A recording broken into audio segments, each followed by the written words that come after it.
BJP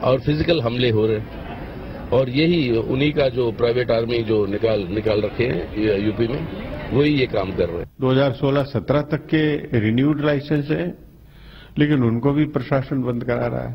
لوگوں کا بیاہ شادیوں میں جو مسلمانوں میں میٹ پریپریشن ضروری مانتے ہیں لوگ، تو وہ شادیاں نہیں ہو رہی ہیں، تو اس کا بھی تو سمادھان کرنا۔ عجب ملک ہے، عجب سما ہے۔ کمرشل بریک، اس دوران آپ نیوز ہیڈ لائن دیکھیں گے، جس کے بعد ہماری آج کی دوسری اہم ترین خبریں اور ان سے جڑے ہوئے تبصرے اور تجزیات، چھوٹے سے وقفے کے بعد۔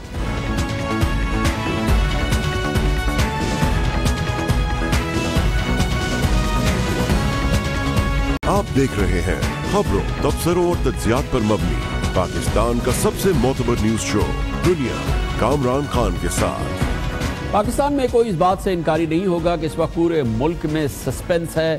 بڑے بڑے فیصلے اس وقت ہینگ کر رہے ہیں، وہ معلق ہیں صرف اس انتظار میں کہ پاناما کیس میں سپریم کورٹ آف پاکستان کا فیصلہ آ جائے، اور اب اس سماعت کو مکمل ہوئے، اس اہم ترین کیس کی سماعت کو مکمل ہوئے آج 40 روز ہو چکے ہیں، آج 40 روز ہو گئے ہیں، ابھی تک اس کا فیصلہ نہیں آیا ہے۔ خیال یہی کیا جا رہا ہے وفاقی دارالحکومت میں اور مجموعی طور پہ کہ کسی بھی روز یہ فیصلہ آ سکتا ہے، اور اب اس کا انتظار جو ہے وہ پوری قوم اس وقت شدید سسپنس میں اس کی منتظر ہے، اور اس حوالے سے خیال یہی ہے کہ یہ فیصلہ جو ہے اس خیال کو نظر انداز کیا جا رہا ہے کہ یہ اچانک فیصلہ آ جائے گا، کیونکہ یہ تفصیلی فیصلہ ہے، اور تفصیلی فیصلے عموماً جو ہیں وہ سپریم کورٹ آف پاکستان جاری کر دیتی ہے، اور اس کو باقاعدہ عدالت میں پڑھ کے نہیں سنا جاتا، مگر یہ اس معاملے میں ہوتا ہے جہاں پہ شارٹ فیصلہ پہلے دے دیا گیا ہو۔ اس معاملے میں بہت اہمیت کی بات یہ ہے کہ اس 5 رکنی بینچ کے سربراہ جناب جسٹس آصف سعید کھوسا نے فریقین کے دلائل اور جواب الجواب مکمل ہونے پر ریمارکس دیے تھے کہ پاناما کیس کا کوئی شارٹ آرڈر جاری نہیں ہوگا، اور اس کا کوئی شارٹ آرڈر نہیں آیا، بلکہ تفصیلی فیصلہ جاری کیا جائے گا، اور اب اس تفصیلی فیصلے کا انتظار ہے۔ جسٹس کھوسا نے کہا تھا کہ کیس کے تمام زاویوں کو دیکھا جائے گا اور فیصلہ مناسب وقت پر سنایا جائے گا۔ فیصلہ ایسا ہوگا کہ 20 سال کے بعد بھی لوگ کہیں گے کہ یہ فیصلہ قانون کے عین مطابق ہے۔ اس وقت سوالات یہ ہیں جو کہ ایک عام پاکستانی پوچھ رہا ہے، جس کو ان تمام معاملات کی اور جو قانونی صورتحال ہوتی ہے سپریم کورٹ آف پاکستان میں فیصلوں کے حوالے سے جو سچویشن ہوتی ہے، وہ یہ جاننے کی کوشش کر رہا ہے کہ کیا یہ تفصیلی فیصلہ اعلانیہ جاری ہوگا، اور یہ فیصلہ کہیں ایسا تو نہیں ہوگا کہ کورٹ نہ بیٹھے اور یہ میڈیا کو دے دیا جائے، یا اس کے لیے باقاعدہ فیصلہ سنانے کے لیے بینچ خود بیٹھے گی، اور کیونکہ چاہے یہ تفصیلی فیصلہ ہے، اس میں شارٹ فیصلہ نہیں آیا، مگر باقاعدہ اس میں بینچ بیٹھے گی یا نہیں؟ کیا پاناما کیس کا تفصیلی فیصلہ بھی غیر اعلانیہ جاری کیا جائے گا، جیسا کہ میں نے کہا یہ بھی خیال کیا جا رہا ہے، یا یہ دیکھا جائے گا کہ اس دفعہ یہ فیصلہ جو ہے اس کے لیے باقاعدہ اعلان ہوگا کہ اب فلاں تاریخ کو اس کا فیصلہ سنایا جا رہا ہے، اور اس کو کاز لسٹ میں شامل کیا جائے گا، گویا کہ پوری قوم کو پتہ چل جائے گا کہ 1 سے 2 دن کے اندر یا 1 ہفتے کے اندر اس کا فیصلہ آنے والا ہے۔ کیا قوم کو ابھی سے بتایا جا سکتا ہے کہ کس تاریخ کو یہ فیصلہ آئے گا؟ اس حوالے سے جو کلیدی سوالات جڑے ہوئے ہیں اس اہم ترین فیصلے کی، جس کے لیے پوری قوم منتظر ہے، اس کے بارے میں مزید معلومات حاصل کریں گے، اور اس کے لیے ہمیں جوائن کیا ہے ممتاز سینئر ماہر قانون جناب ڈاکٹر بیرسٹر فروخ نسیم نے۔ بہت بہت شکریہ بیرسٹر صاحب، آپ فرمائیے گا کہ کیا طریقہ کار ہے؟ بہت چمگوئیاں ہو رہی ہیں کہ یہ کیونکہ اس میں شارٹ آرڈر نہیں ہے، تفصیلی فیصلہ تو عدالتیں جاری کر دیتی ہیں، وہ اس کے لیے باقاعدہ کوئی بینچ بیٹھتی نہیں ہے، اور کیا اس معاملے میں ہم یہ توقع کر سکتے ہیں کہ یہ فیصلہ جاری کر دیا جائے گا یا اس کے لیے باقاعدہ بینچ بیٹھے گی؟ پہلے تو اس نقطے کی وضاحت فرمائیے۔ یہ کامران صاحب آپ نے بالکل صحیح کہا کہ جب شارٹ آرڈر ہو جاتا ہے تو پھر تفصیلی فیصلہ جو ہے وہ ان اناؤنسڈ فائل میں دے دیا جاتا ہے اور وہ آ جاتا ہے، لیکن جہاں شارٹ آرڈر نہیں آتا، جیسے اس کیس میں شارٹ آرڈر نہیں آیا، تو ہائی کورٹ میں اور سپریم کورٹ میں جو مروج طریقہ یہ ہے کہ 1 دن پہلے جو کاز لسٹ یا کیس لسٹ جس کو کہتے ہیں، اس کے اندر یہ آتا ہے کہ جناب کل اناؤنسمنٹ ہے، اور اس کے لیے باقاعدہ بینچ بیٹھتی ہے، اور بینچ جو ہے وہ اناؤنس کرے گی جو بھی فیصلہ ہوگا، اور عموماً کیونکہ یہ کیس ایسا ہے لمبا چوڑا فیصلہ ہوگا تو اینڈ میں جو کنکلوڈنگ پیراگراف ہوگا اس کنکلوڈنگ پیراگراف میں جو نتائج ہیں وہ لکھے ہوں گے دس وے یا دیٹ وے.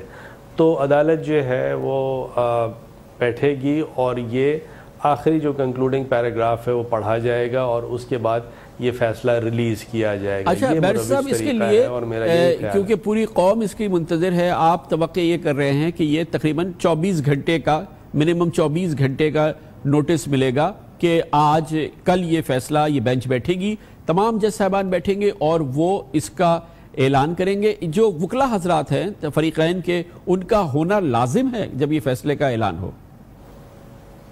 نہیں، کوئی لازم نہیں ہے. اور اس میں ایک چیز میں اور بتا دوں، نارملی تو یہی ہوتا ہے کہ وہی بینچ بیٹھتی ہے، لیکن یہ بھی ضروری نہیں ہے کہ وہی بینچ بیٹھے. ہو سکتا ہے دوسرے جج حضرات یہ فیصلہ اناؤنس کر دیں کہ جی فلاں فلاں بینچ میں فلاں فلاں لرنڈ ججز نے یہ فیصلہ دیا ہے. لیکن اس کیس میں میرا یہ خیال ہے، مجھے یہ لگتا ہے کہ وہی ججز حضرات بیٹھیں گے. اور جو آپ کا سوال ہے کہ جو وکلا ہیں یا فریقین ہیں ان کا وہاں موجود ہونا کوئی ضروری نہیں ہے. اچھا بیرسٹر صاحب، ہم نے یہ دیکھا ہے اپنی اس تاریخ میں کہ عموماً جو اس قسم کے فیصلے ہوتے ہیں اس میں ایک شارٹ آرڈر تو فوراً آ جاتا ہے. جس دن سماعت مکمل ہوتی ہے اس کے فوراً بعد وہ ایک آرڈر آ جاتا ہے. اس میں جسٹس کھوسا نے کہا کہ بھائی شارٹ آرڈر کی کوئی گنجائش نہیں ہے، لیکن کیا یہ ایک معمول کا عمل ہے کہ شارٹ آرڈرز نہ آئیں اور صرف تفصیلی فیصلے جاری کیے جائے؟ کم از کم ہماری میڈیا کی نالج میں ایسی چیزیں بہت کم ہیں یا ہے ہی نہیں. دیکھیں، شارٹ آرڈر وہاں آ جاتا ہے جہاں کلیئرٹی ہو ججز کو کہ ہمیں یہ کنکلوژن دینا ہے، ہم اس نتیجے پہ پہنچ گئے ہیں، اب ہمیں صرف ڈیٹیلڈ فیصلہ لکھنا ہے. تو ایسے تمام کیسز میں شارٹ آرڈر، چاہے چھوٹے کیسز ہوں یا بڑے پولیٹیکل کیسز ہوں، کانسٹیٹیوشنل کیسز ہوں، شارٹ آرڈر آ جاتا ہے. لیکن جہاں پر دلائل ایسے ہوں، مٹیریل ایسا ہو، دستاویز ایسے ہوں جس پہ عدالت جو ہے آرگیومنٹ کے اینڈ پر اس کنکلوژن پر نہیں پہنچ سکی کہ اس کا یہ فیصلہ ہو یا یہ فیصلہ ہو، یا بعض دفعہ ایسا ہوتا ہے کہ آپس میں ججز کا ڈسکشن اس طرح کا ہوتا ہے کہ یونانیمس فیصلہ شاید نہیں ہو رہا ہوتا اور ججز آپس میں ڈسکشن ٹی روم میں یا خاص طور پہ بیٹھ کے یا عدالت میں بھی آپس میں ڈسکشن میں یہ لگتا ہے کہ نہیں جی ہو سکتا ہے کہ بعض ججز جو ہیں وہ ایگری ایک دوسرے سے کریں یا نہ کریں، یا کلیئرٹی نہیں ہو کہ اس کا یہ فیصلہ ہونا چاہیے. تو ان تمام کیسز میں فیصلہ محفوظ کیا جاتا ہے. پھر اس میں یہ ہوتا ہے کہ ایک جج صاحب جو کہ اس فیصلے کو لکھ رہے ہوتے ہیں وہ اپنی اوپینین فائنل کرتے ہیں، وہ پھر اوپینین رول ہو کے ایک ایک ججز دوسرے ممبران کے پاس جاتی ہے، وہ اس اوپینین کو پڑھتے ہیں، پھر بتاتے ہیں کہ جی ہم اس سے ایگری کر رہے ہیں یا نہیں ایگری کر رر. تو بیرسٹر صاحب گویا کہ ان نکات کی روشنی میں ہم اس بات کا گمان ہے، اس بات کا خیال ہے کہ یہ جب یہ کنکلوڈ ہوئی سماعت تو جج صاحبان کے درمیان یہ کوئی سمپل اس میں یونانیمٹی نہیں تھی کہ یہ جو ہے یہ پوائنٹ آف ویو ہے اور یہ یونانیمٹی ہو، پھر اس کی بیسس پہ پھر شارٹ آرڈر آ جاتا. کیونکہ اس حوالے سے ظاہر ہے کہ اس میں کمپلیکیشن ہے اور اس میں سوچ و فکر کی ضرورت ہے تمام جج صاحبان کی اپنی علیحدہ یا واٹ ایور. تو اس لیے یہ بات تو طے ہو گئی کہ یہ ایک سمپل فیصلہ نہیں تھا ورنہ یہ شارٹ آرڈر میں آ جاتا. بالکل صحیح آپ نے اس کی انالیسس کی ہے کہ ایک تو سمپل فیصلہ تھا نہیں، نہ کیس تھا، نہ دستاویزات تھیں، نہ پاکستان میں اس کی فیصلے کی اس طرح کے فیصلے کی کوئی نظیر موجود ہے. لوگ اس کو یوسف رضا گیلانی یا پرویز اشرف کے کیسوں سے ملاتے ہیں، وہ الگ کیس تھا، وہ کنٹیمپٹ آف کورٹ یعنی حکم عدولی کا کیس تھا. یہ کیس تو کچھ اور ہے. تو لہٰذا یہ اپنا is one of its own kind پہلا پوائنٹ آف فرسٹ امپریشن ہے کہ اس طرح کا کیس آیا ہے پاکستان میں. بہت شکریہ. بیرسٹر ڈاکٹر فروغ نسیم ہمارے ساتھ تھے. پوری قوم سسپنس میں ہے، فیصلہ آئے. بیرسٹر صاحب کہتے ہیں کہ پتہ چل جائے گا 24 گھنٹے پہلے کم از کم کہ کل فیصلہ آنے والا ہے. پوری بینچ بیٹھے گی اور اس کے کنکلوژن جو ہے اس کا اعلان کیا جائے گا. شارٹ آرڈر اس لیے نہیں آیا، ان کا خیال یہ ہے کہ اس معاملے میں ججز کی ایک یونانیمٹی اس وقت تک موجود نہیں تھی کہ کیا فیصلہ دینا ہے، اور اس حوالے سے ظاہر ہے کہ اختلاف رائے شاید ہے جس کی بنیاد پر اب اس فیصلے کو مرتب کیا جا رہا ہے اور اب تفصیلی فیصلہ